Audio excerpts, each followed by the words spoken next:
my ball of clay, thinking about the diameter I want down here, right? It could be a tiny bit wider than what I want the diameter of my finished form to be, but I don't want it much wider than what I want my finished form to be.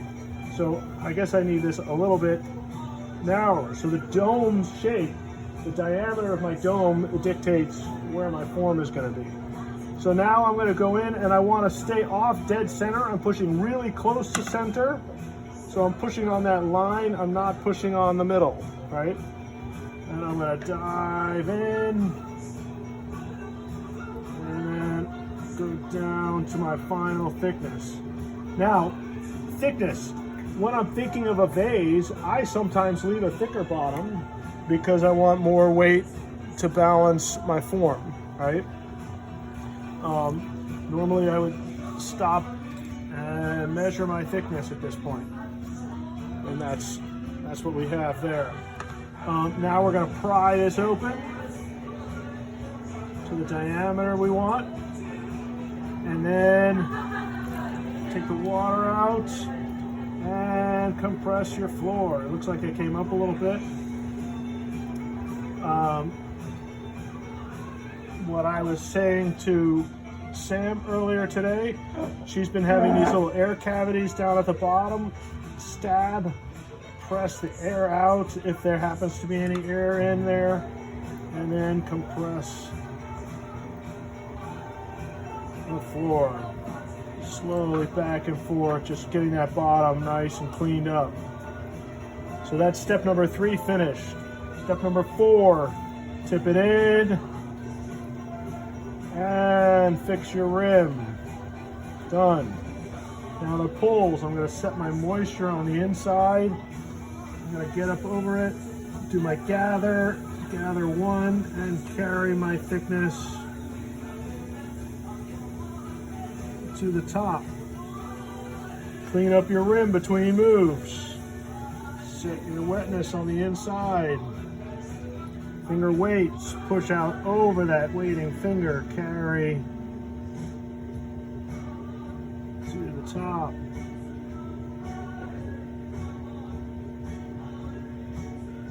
I wonder if we're gonna get in trouble with that music on the video. I was just thinking that. No, I think Yahoo knows how to cut it out. All right, I'm gonna do one last pull, set my wetness on the inside. Finger weights, push the clay out over that finger, carry that thickness. And with the music, you can't speed up with the music. Gotta throw at the speed of the clay. It's so great how it dances with it, right? I'm gonna collar that rim in a little bit. So my cylinder is the thickness I think I want it for my form. But before I go into shaping, I'm gonna wipe my hands off. I'm actually gonna scrape the moisture off the outside. And at the same time, I'm gonna get some of these little wobbles and divots out of it.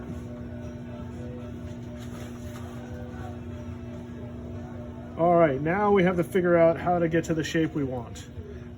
I think we actually want to be a little bit narrower down here at the base. So I'm going to scrape off some of this extra clay here.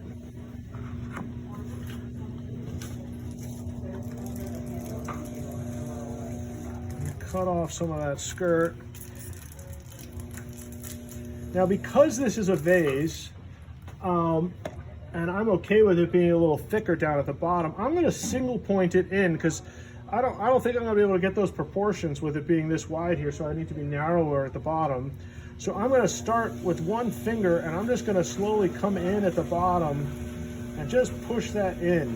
Now, if you look inside my piece, you'll see that I now have a curved floor on the inside, right? I used to have a flat bottom, but now it's curved on the inside, right? Because I've pushed that clay in and it's gone into the inside, which means that I have extra clay there. But that's gonna be fine. Now I might like clean up down here and get this to be sort of a nice curve. All right, and maybe it needs to be a little bit wider up here.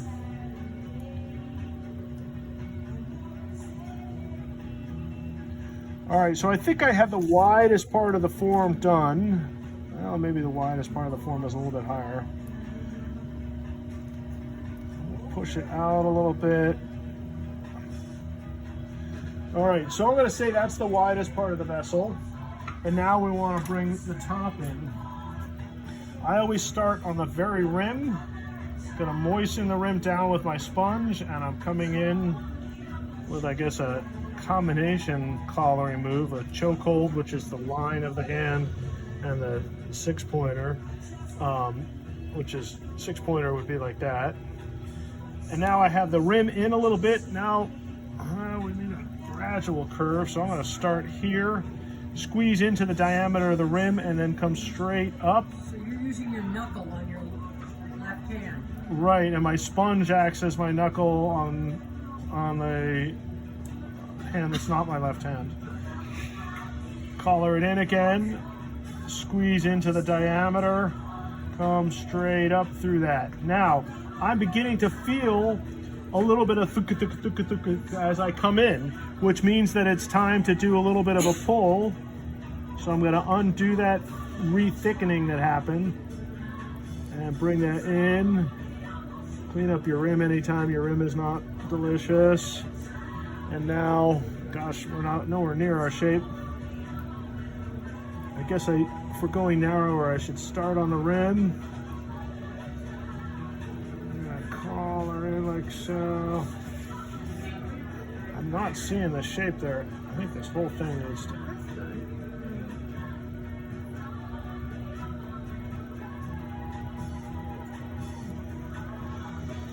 So, I was noting that, you know, like rims always get wonky when you collar, so I will often cut off a little bit of my rim so I have something that's less squirrely to work with. But now it's a matter of getting this curve to be closer to what I want.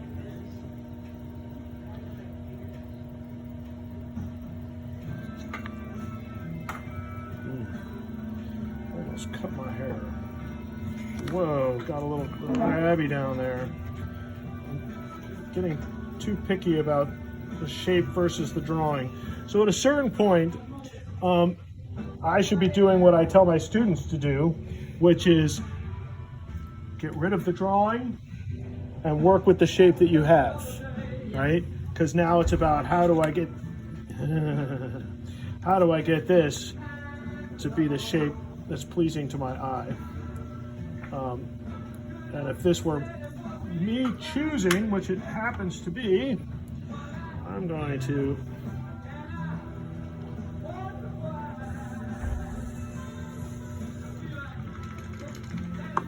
I want a different rim on this. I think I want.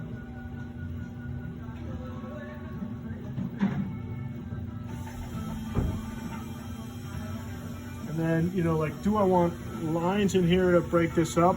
You know, like maybe I will separate these two parts of the form a little bit.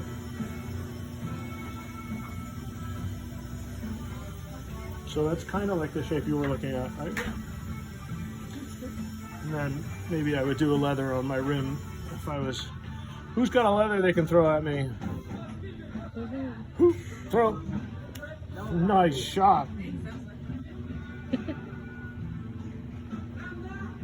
There we go, something like that.